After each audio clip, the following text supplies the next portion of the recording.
You guys look beautiful. You look prosperous. I'm a minister. Why don't we just collect an offering right now? Well, Dan, I won't do that to you. I won't do that to you. I want to thank the board of directors of the Community First Fund and the chairperson, Eric Menzer, Dan Bentoncourt, who I also know for a long time as Danny, but I won't say that because he asked us not to. We go back a few decades. So I was kind of surprised when he called me and asked me to be here today. And then after I agreed to speak, he called me back every week for 4 weeks. And every time he called me back, he would say, he seemed a little uptight, and he would say, Luis, you know you're speaking on the 8th, right? December 8th. And I would say, yeah, I got it. He says, well, I need you to be good, okay? It's my event. And then another time he calls back, and he says, listen, Luis, can you be like light and witty? I want you to be witty. You know, I need the people to have a good time. These are my funders. These are my people. I need you to be light and witty, but don't be glib and disrespectful. It's my donors, man. It's my gala, right? It's my thing. So I thought that was it, but no, he calls me again. And he says, and at this point I'm regretting. I'm like, why did I say that? He goes, I would like for you to be reflective, thoughtful, insightful, but don't be too studious about it because nobody likes a smart aleck. Then he calls me, and I actually know Dan, not as a banker. We met as religious leaders. Dan is also a leader in his denomination, and that's how I met him. So he calls me and says, hey, Luis, it'd be good if you be philosophical. You know, ethics is a good thing to discuss, but don't be theological, please. And above all, do not be religious. That could be a downer. The last one was perplexing, Dan. Be ethnic. You're a Latino. Don't forget to be ethnic. You're a Latino, but please don't do it in Spanish. So, Dan, you want me to be light, witty, reflective, thoughtful, insightful, ethical, ethnic, Latino, but avoid being disrespectful, studious, religious, theological, and above all things, don't do it in Spanish. Oh, Dan's last statement was, hey, Lou, because sometimes he calls me Lou or Louie. Hey, Louie, you got 15 minutes. It's a luncheon, not a sermon. People got to go back to work. I don't know why I accepted this invitation. But it is my premise today, and since he asked me not to be theological, like he asked me not to call him Danny, it is my premise today that I am speaking to the righteous. If you're here, it's because you're part of the righteous. And I'll use an Old Testament definition of the righteous, which is the fulfillment. The righteous is the fulfillment of the demands of a relationship. The fulfillment of those demands makes us righteous. And the relationship we have, because of the Community First Fund, that makes us righteous is that we understand capital, and we understand its role in economically distressed communities. This is not a religious meeting, but just to make Dan uncomfortable, can I get an amen? All right. It's witty, it's witty. We know that there has been disinvestment in some parts of our cities for decades. It's just not, the money hasn't been there. And in some cases, more than half a century. And if you're in Pennsylvania, unfortunately, we could say amen to that too. We know that capital investments will not be made in neighborhoods by private investors, not because private investors don't like the neighborhoods, but because the return is too slow or too low. So it's not that they're evil people. Capital is supposed to create capital, more capital, at a faster basis and a faster rate. And if you can get a little faster somewhere else, and it's a little safer, that's where capital is supposed to go. We all know that. But we also know that without capital investment, there's no way to turn something around. There's no turnaround. And then we get to a point where there's no hope. There's no hope for change. And if there's no hope for change, things continue to what? They continue to deteriorate. We know what the Community First Fund has done. We know it started as a movement. We know that has grown to 120 million, over 1,300 loans, strong growth. It has the credibility to raise capital. Was that the good commercial you wanted me to? That was it? Okay. So, that was also a joke, but yeah, though it is true. So what's next? What's next in the United States? Because we face what almost every city faces around the country. Well, Bill Gates recently asked his team at the Gates Foundation, how many people have we moved out of poverty in the United States? Apparently, it was not a good answer. Apparently, the answer was, well, Mr. Gates, we don't have data on that. And as a result of that, he gave the Urban Institute $4 million for 2 years to study something, to which is very distressing to me, even though I'm part of the study, because I'd rather get the $4 million to invest locally. But that's not the way of academia. And what the Urban Institute did is they took the $4 million over a 2-year period, and they brought together 24 leading voices and researchers to discuss, develop, and promote ideas to improve the chances of millions of Americans to move up the economic ladder. In that process, they have brought together people, outstanding scholars, and instead of sharing their names, I'll share their institutions. Stanford, Harvard, Princeton, NYU, Johns Hopkins, et cetera, et cetera. And there's several strategies they're coming up with, and one that is being looked at is the one that every mayor in this room wants to hear, because I was sitting next to the mayor and he wants to hear this. One of the 7 strategies that they want to look at is place-based development. In other words, going to where the poverty is, combat it at the neighborhood level, and bring that community up. Now consider that we've known this since the beginning of cities in America, but somehow, we got to go around these circular movements. If you consider the fact that in 1992, there was a study done, paid for by our tax dollars at the Housing and Urban Development Corporation, Rebuilding Communities by Avis Vidal, which says that it extolled the growth and expansion of community development corporations to address housing and economic development in deteriorating neighborhoods.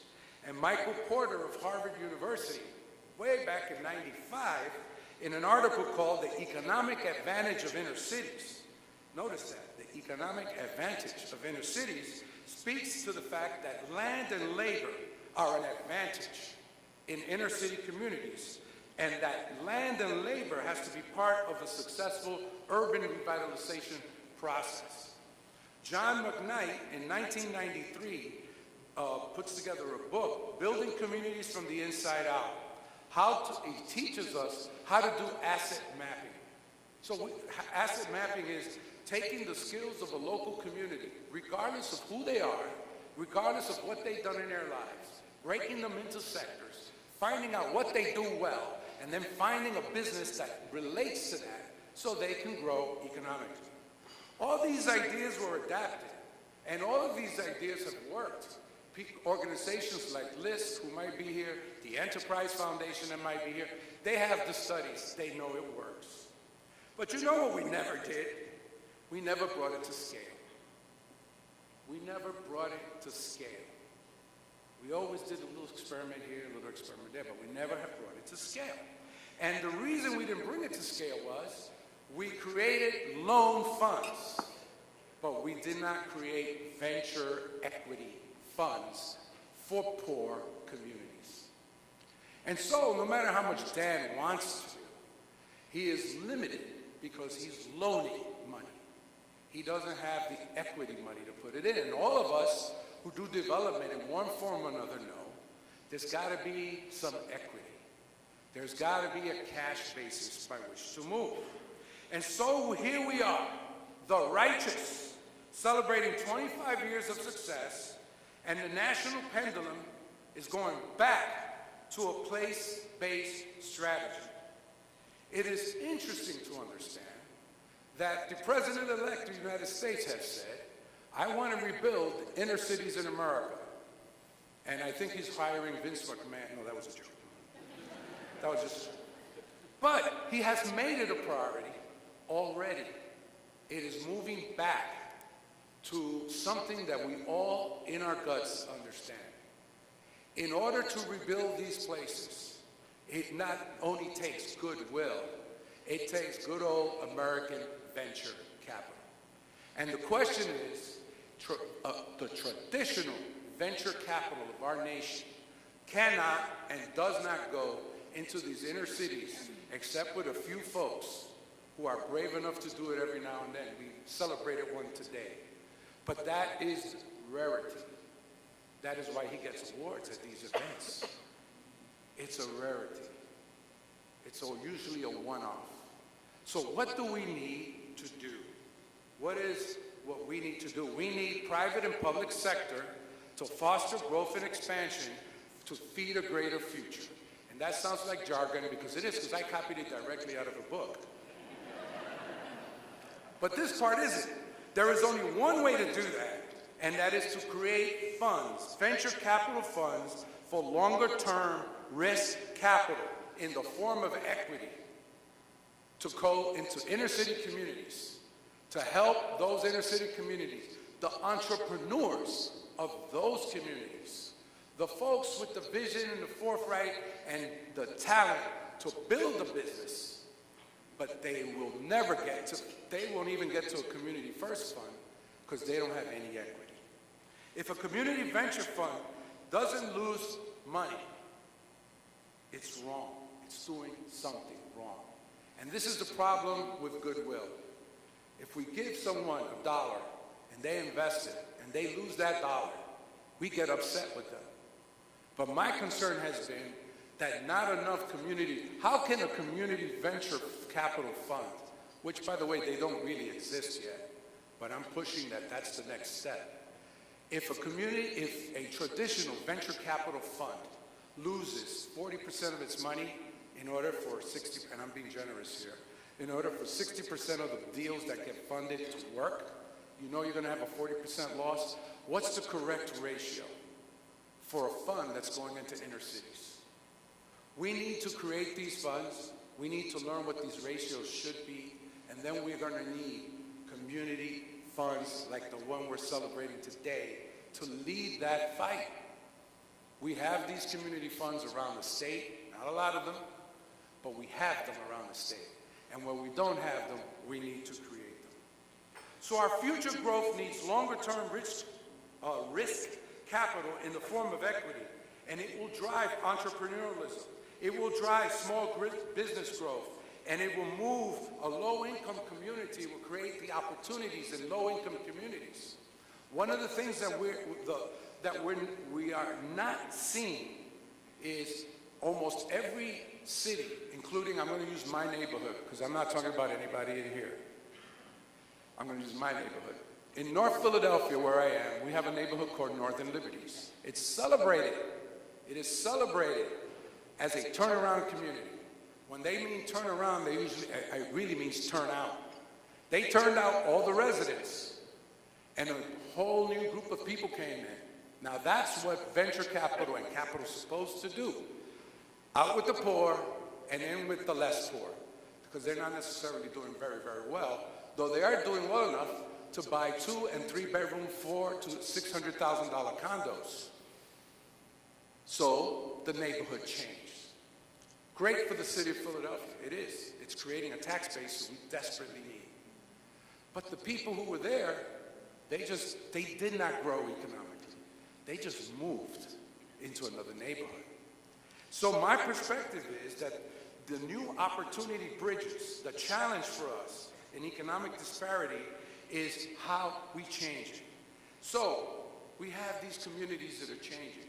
How do we find the minority entrepreneurs, the poor entrepreneurs who are from different, who are also white, right? Because it's about economics, it's not about race. How do we find those entrepreneurs and lock them in so as these new communities are sprouting and this new economic growth is happening? Some of the folks don't have to move because they're going to grow with that growth. From $5,000 microloans to equity investments in millions of dollars. Only economic growth can create mobility opportunities in our inner cities, which is what I'm trying to explain to all these guys and gals with PhDs who do these studies. It's about the money. It's about how the money's invested. It's about how the money is shared. It's about the power of the money.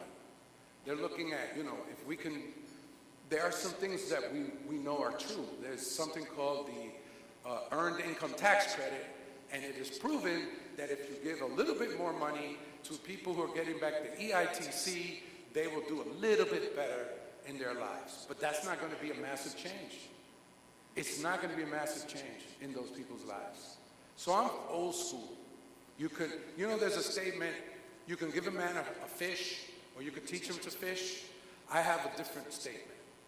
Because teaching a person to fish is great, but it's better to own the pond.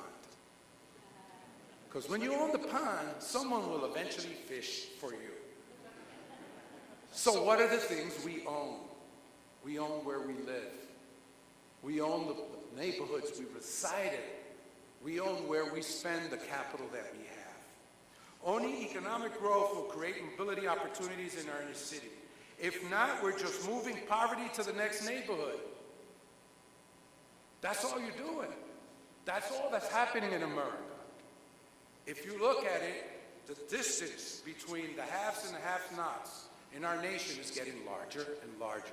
That does not bode well for the nation. It doesn't bode well for the nation because eventually the group that has not is going to drag us down economically. I'm talking to you as one of the ones that's on this side.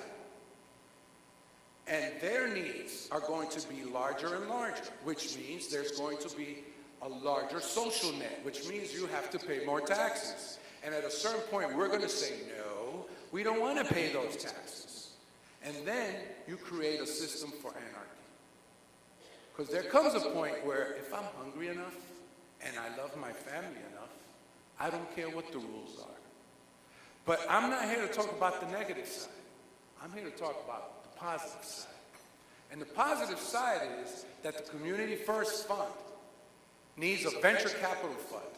And we need to figure out how to create it.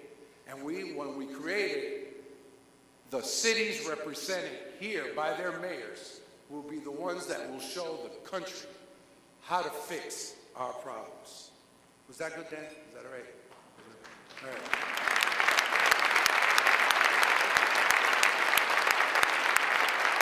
I just noticed he started to sweat over there.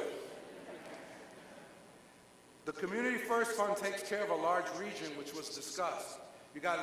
I'm not going to mention them all because if I miss one, then I'm in trouble. But you know who you are. It is AAA rated, right? The Community First Fund is our vehicle. Just like in Philadelphia, it's the reinvestment fund. It's just called the reinvestment fund. It used to be called the Delaware Valley Reinvestment Fund. These are our vehicles, combined with lenders, government, and private sector. Let's see how much we can do for our inner cities. Can we take the first step? Can we create a venture capital fund for entrepreneurialism for those that capital has left behind? Dan, I love you like a brother. You're my brother. Congratulations to you. Congratulations to everyone in this room. This fund is, in 25 years, has done amazing things. I believe our country is going to create opportunities. We need to be in front of whatever's coming so that we can grab it, because it will be a competition between 50 different states and every interest in those states for the venture capital that might come and for the opportunities that might come. So, congratulations to the fund for the first 25 years. Let's prepare well for the next 5. To the righteous, who are all of you, invest, invest, invest.